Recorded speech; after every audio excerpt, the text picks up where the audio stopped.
Osama Otero. I got a question in regards to what the president has said just now.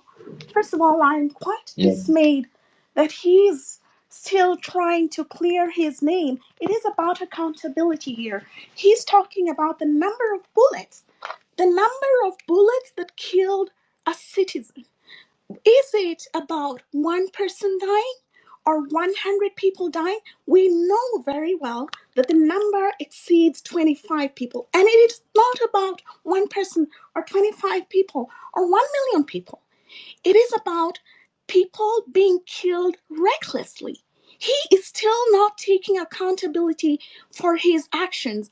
And yes, if he says it is a democracy, we agree that is what we expect of a president, of a Kenyan, because independence was fought for and earned 12 December 1963. Now, we're still fighting to free ourselves from the IMF and World Bank, respectively. He's talking about the number of bullets that killed a citizen. He's talking about a citizen in Githurai attacking the police at 3 a.m. Really? Honestly, Mr. William Ruto, your accountability is zero.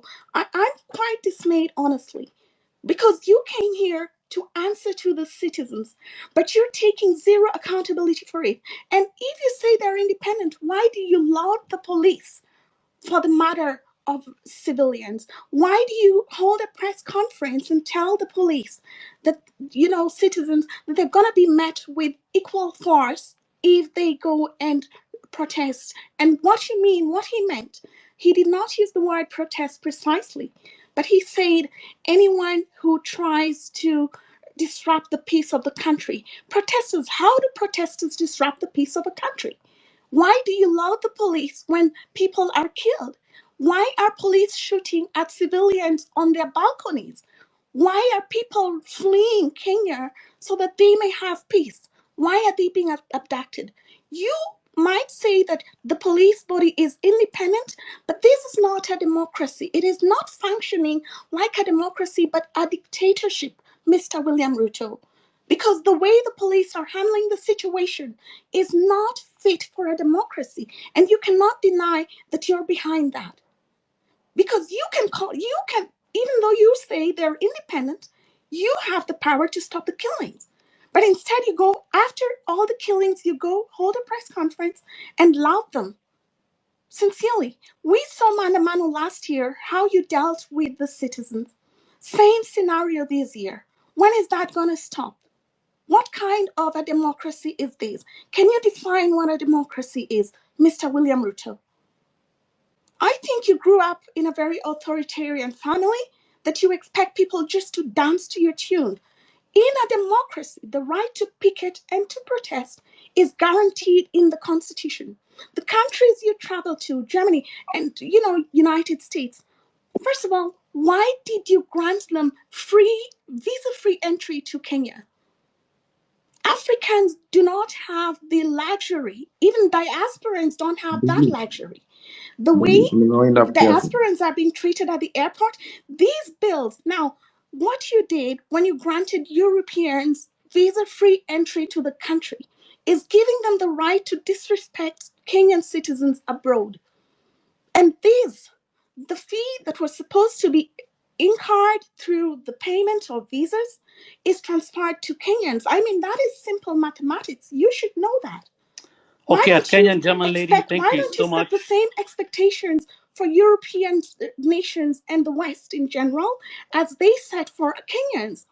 Okay, why do you sit with them all the time and then the conditions worsen for Kenyans? Okay, if you can hear me, Kenyan German lady, let's give it. We said we'll limit this to 2 minutes so that we give everybody a chance to.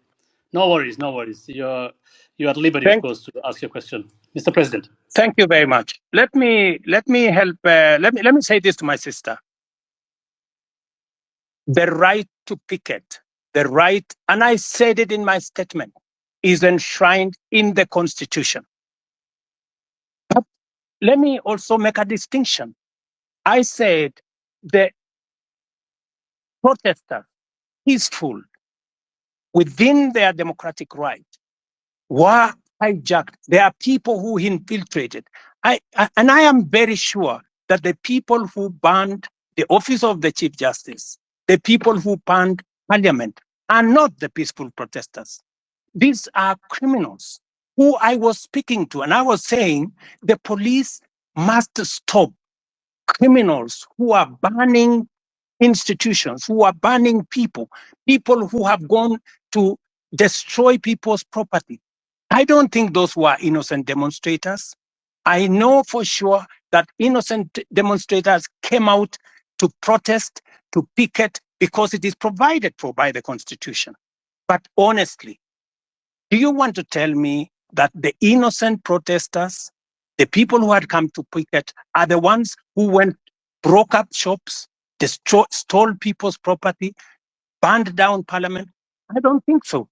And we need to protect the protesters, but we need to keep the criminals who want to cause mayhem out. And I have the responsibility to do both by assisting, getting the police to do what they have to do. It is my responsibility to facilitate the police. The police will tell you, ever since I came into office, I have tried to assist them, to get them the right equipment, to get them the right capability to protect the country and to protect innocent protesters. Let me also tell you, many of the innocent protesters became victims of criminals who stole their phones. They were all over, who took away their money, who stole from them. This is the balance we need to get. But let me tell you, ultimately, after I have said everything I have said, I am ultimately responsible because I am president. And that is why I said it was regrettable. It was unfortunate that we lost lives in this engagement.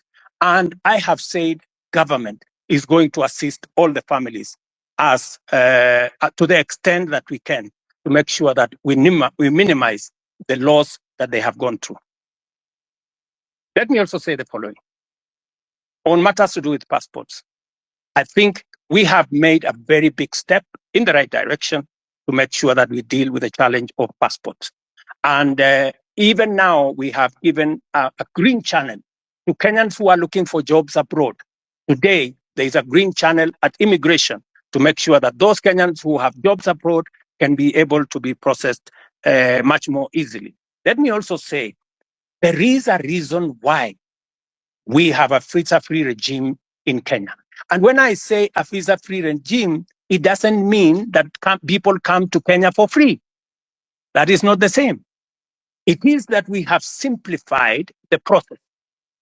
Today, you will come to Kenya. We have simplified the process because we want to escalate our numbers. And for your information, because of the visa-free regime, we now have a program called ETA. Our numbers for tourism have gone up by 500,000. More Kenyans today have jobs in our hotels. Our hotels in Kenya today are 80% full in many instances.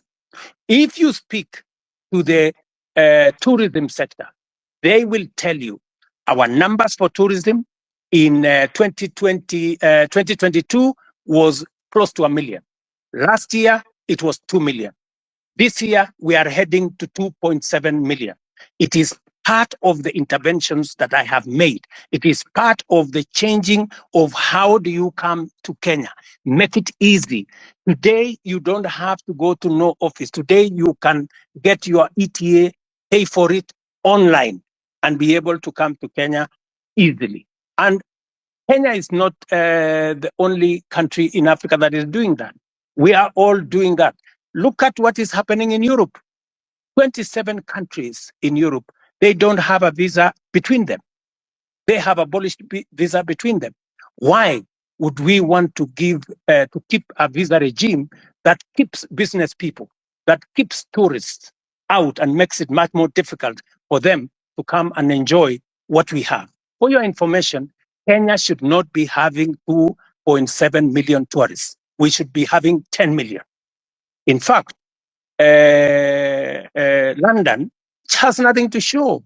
London is blocks, old places. They have 20 million tourists. We should be having 10 million tourists. It is my my focus that in the next 5 years, I want to double the number of tourists coming to Kenya by 2027, 2028, and progressively do that. Why do I need tourists in Kenya? I need to create jobs for millions of young people in our country. We need to create investment in Kenya. We need to make sure that our farmers have a place to sell their food, their produce. This is why I am doing the visa free. It is not us versus them. We are looking after our own interest. And that's what I'm doing. Let me also say the following. Many people have asked me why I shouldn't dissolve cabinet. You see, when you sit in the place that I sit, there are many things that you have to think about. And I have given my undertaking this afternoon, that I am in the process of looking at how differently we can be able to reorganize government for it to deliver effectively, appropriately. And I have listed a number of interventions that I believe will take us to the next level, added on to what we were doing. I have also heard from my good sister who said that what happens to the finance bill? Is it going to become law in 21 days? Because that was the biggest beef. And why did I wait until it was too late? Let me answer it this way. First, let me say that the finance bill today was a victim of many falsehoods and propaganda. The finance bill today was meant to achieve very important things for the Republic of Kenya. Unfortunately, I gave in because the people of Kenya had decided they do not want it, which is okay. But was there a problem with the finance bill? I would want a honest interrogation of the finance bill. For example, it was said that the finance bill had matters to do with increasing money for land rates and land rent and changing the whole configuration. Let me tell you, there is no single sentence in the finance bill that speaks to land rents and land issues. It was not true. It also says that we had put in there taxes that would make it difficult for people suffering from cancer. Let me tell you that, in fact, in this finance bill, we had put there 2 billion shillings to pay for the people who have cancer, who have diabetes, who have hypertension, because under our universal housing program. In this same bill, we had put interventions that would create more jobs. We had said, for example, there is no need for us to import diapers, to import pampers, to import linker, to import furniture from all manner of places when there are enough factories in Kenya to manufacture these products. And these products manufactured by Kenyans, hiring Kenyan young people, building Kenyan wealth, we were protecting our own industries so that we can protect our own jobs and give opportunity to millions of young people, to be able